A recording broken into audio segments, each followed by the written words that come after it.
నమస్తే శ్రీ మాత్రే నమః శ్రీ కృష్ణాయ నమః. ఆగస్టు 4, 2025న అనగా ఆదివారం రోజు దిన ఫలితాలలో భాగంగా మేషాది ద్వాదశ రాశుల వారికి గ్రహస్థితులు ఎలా ఉన్నాయి, ఆ గ్రహాలు ఇచ్చే ప్రభావం ఎలా ఉండబోతోంది అనే అంశంలో ముందుగా తదుపరి రాశి తులారాశి. ఈ రాశి వారి యొక్క గ్రహస్థితి చూసినట్టయితే శుక్రుడు 9వ స్థానంలోను, చంద్రుడు 7వ స్థానంలోను సంచారం చేస్తున్నారు. ఈ శుక్ర పరిస్థితి వల్ల మీకు దాంపత్యంలో అన్యోన్యంగా ఉండబోతోంది. ప్రయాణాల యోగాలు ఉన్నాయి.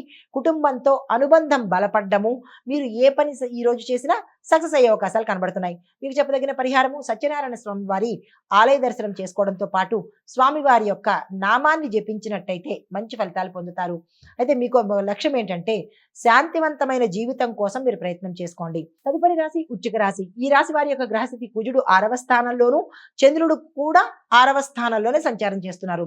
ఈ సంచార ఫలితాలు మీకు ఖర్చులు ఎక్కువయ్యేటట్టు, వ్యయ ప్రయాసాలు ఎక్కువయ్యేటట్టు, నష్టాలు వచ్చేటట్టుగా గోచరిస్తోంది. జాగ్రత్తలు తీసుకోండి.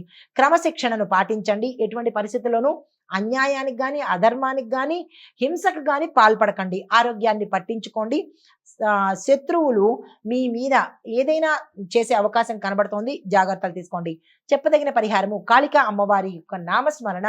మీకు భయం అనిపించినప్పుడు ఆ తల్లి యొక్క నామస్మరణ చేసుకున్నట్టయితే 108 నామాలు చెప్పుకున్నట్టయితే కొంత ధైర్యం వచ్చే అవకాశం కనబడుతోంది.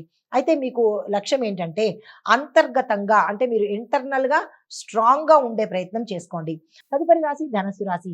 ధనస్సు రాశి వారి యొక్క గ్రహస్థితి చూసినట్టయితే గురుడు మీ రాశిలోను అనగా ధనుస్సు రాశిలోను, చంద్రుడు 5వ స్థానంలోను సంచారం చేస్తున్నారు.